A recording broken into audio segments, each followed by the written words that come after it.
Woo! That's a bad way to start a video. But I want everyone to be excited about new 40K!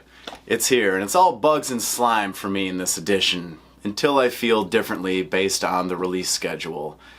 I'm looking at the index that I downloaded for the Tyranids, and there's a lot of bad models in it.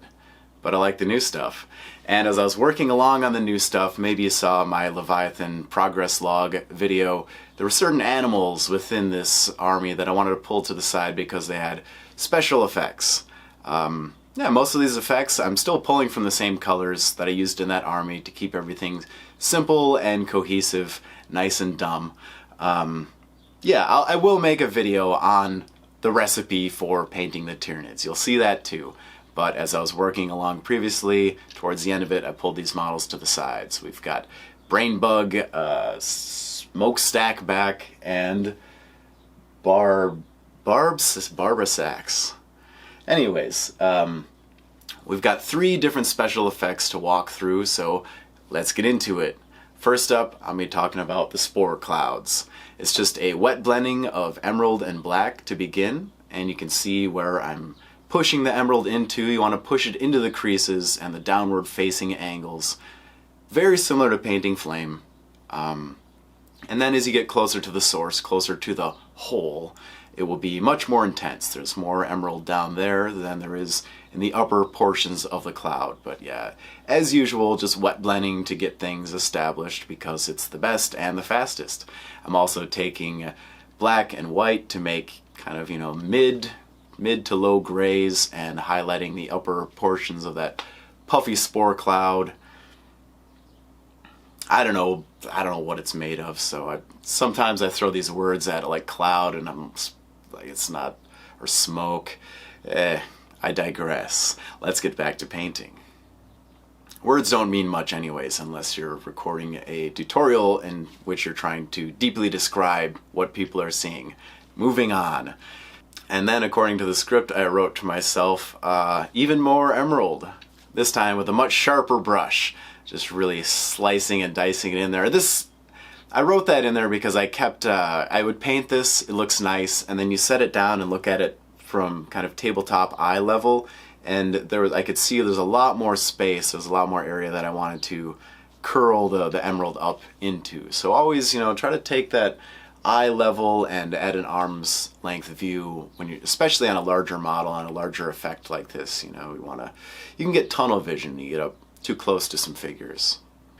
But that was it. I mean, what is that? White, black, emerald, 3 colors. Very simple, and you can just focus on the application.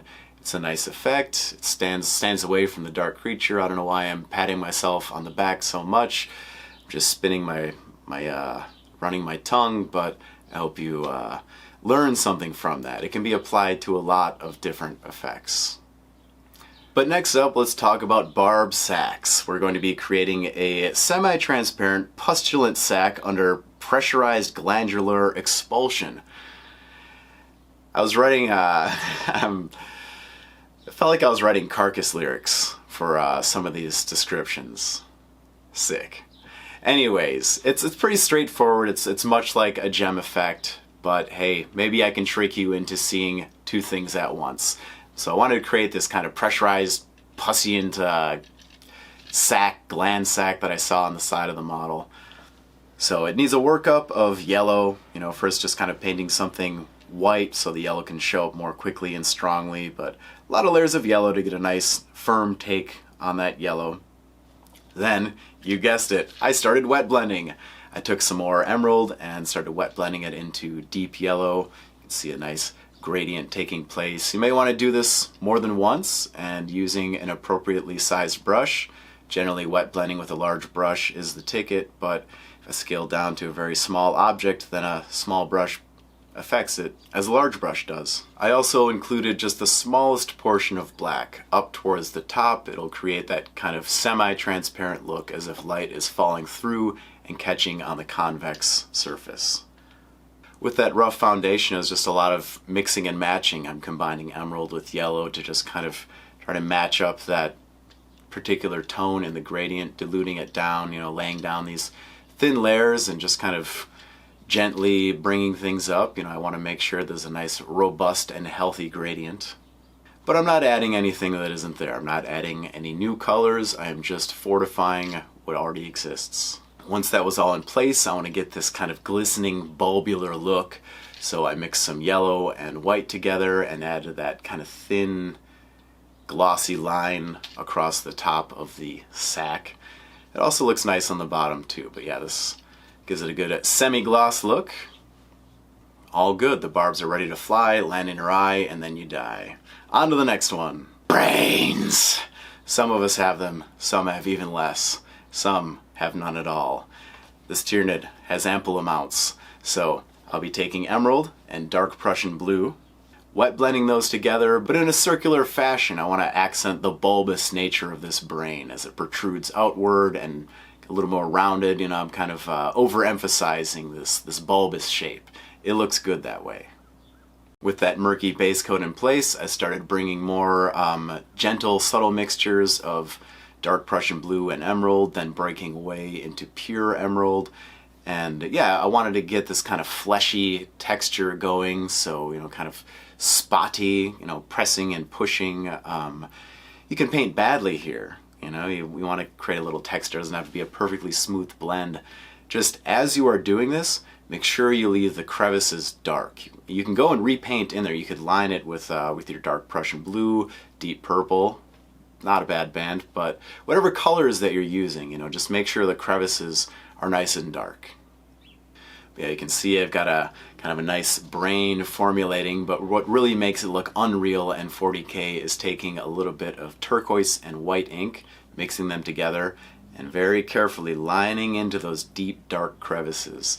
I did this multiple times. The ink is, you know, somewhat diluted. I don't want to add too much at once, because if I add, you know, a whole bunch to this crevice, it's going to creep up on the side. So it's better to add just small, thin amounts very gradually. Do this in 3 layers and get that really cool internal glow. Oh, but there it is. A little victory lap. When I put these shades on, I close my eyes and imagine a movie. Anyways, I hope you enjoyed this video. I hope you can find some other applications for these effects. I know the label's all Tyranids and Leviathan, but the smoke, you know, you could make a magical effect. I've done a very similar effect in a previous video on the Tabletop Minions channel. I was painting some smoke coming out of an orc shaman's staff. But yeah, the internally glowing brain, it was fun. I love these kind of special effects techniques, but I don't always get a chance to do them. You know, I'm not like looking at models and asking myself, but is there a visible brain? So, I don't know. I just got a little giddy about pulling these things off and doing something that I don't always get to do. So, I hope you go out there and do something that you've never done before as well. And thank you for your support. I appreciate all of the kind words from the last video and the comment section. Yeah, I'm back on YouTube and it's kind of fun. Anyways, check out my Patreon. I love you. Remain unchained.